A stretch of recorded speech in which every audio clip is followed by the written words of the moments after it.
पैर मारे नहीं पैर मारे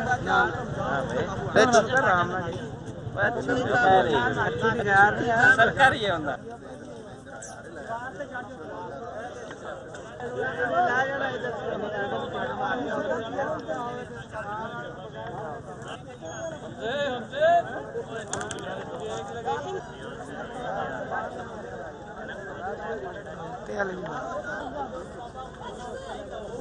लैब चला दे यार वाले देखण हाजी दे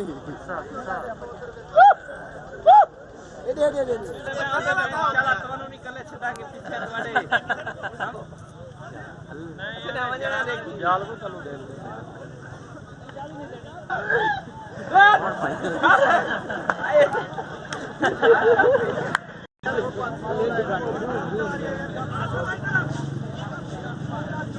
ਉਹਦੇ ਕੰਡੇ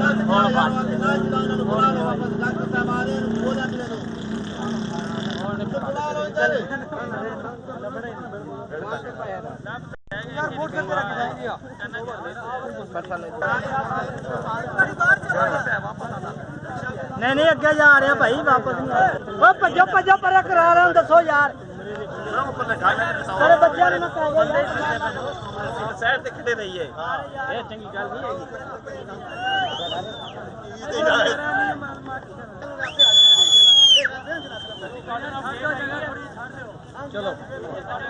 जी बिल्कुल ये रीच है और इसके बारे में बताया कि ये इनकी रोजी है।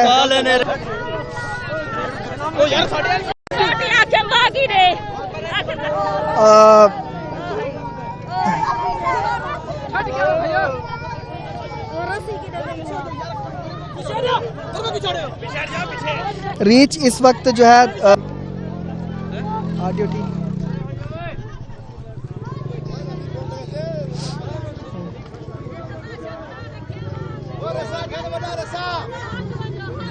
जी रीच को जो है दोबारा से पकड़ लिया गया, लेकिन जो इसका मालिक था, मालिक का जो बेटा था जिसने पकड़ के जो है रीच को लाया था, वो हमसे बात ही कर रहे थे कि पुलिस ने उनके साथ, उनका ये कहना था महकमा वाइल्ड लाइफ ने उनके साथ नाइंसाफ़ी की है कि रीच को जो है पकड़ लिया था ज़बरदस्ती। ये हमारे बच्चों की तरह था, हमारे रोज़गार था, हमारा रोज़गार हमसे छीनने की कोशिश की जा रही थी। जहाँ पे जो इनके साथ मर्द हैं वो रो रहे थे, तो इसके साथ साथ जो ख़वातीन हैं वो भी रोती हुई दिखाई दे रहे हैं कि उनके बच्चे को जो है उन्होंने जो है इनसे छीनने की कोशिश की। और इसके साथ साथ इसका जो मालिक है वो इस वक्त पुलिस के पास जो है इस वक्त वो गिरफ्तार है।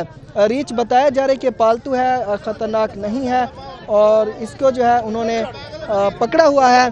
ख़तरनाक ये सूरत। आप थोड़ा सा इधर हो जाएं ताकि हम कैमरे की स्क्रीन में आप दिखा सके। आप क्या देख रहे हैं? डर लग रहा है इतने करीब से? नहीं, डर नहीं लगा, नहीं लगा। ये भी बहुत अच्छा है, जानवर है, ये पालतू है उसको लोगों का, ये जानवर है। ये देखो कैसा लड़ रहा है, माल मुझे यहाँ बचाओ। ये धर रहा है, खुद धर रहा है, हमें ये नहीं रहेगा, ये कुछ नहीं करेगा, हमें नहीं मारेगा ये भाईजान। लेकिन इस वक्त ये हमारे पास ही आ रहा है, ये कुछ नहीं करेगा, ये सिर्फ लड़ रहा है कि मुझे बचाओ, यहाँ से निकालो, ये वो कह रहा है। ये इसके मालिक है सारे? ये मालिक है, वो मालिक, सब मालिक है, ये सब इसके मालिक हैं और इसको पकड़ा हुआ है। थोड़ा सा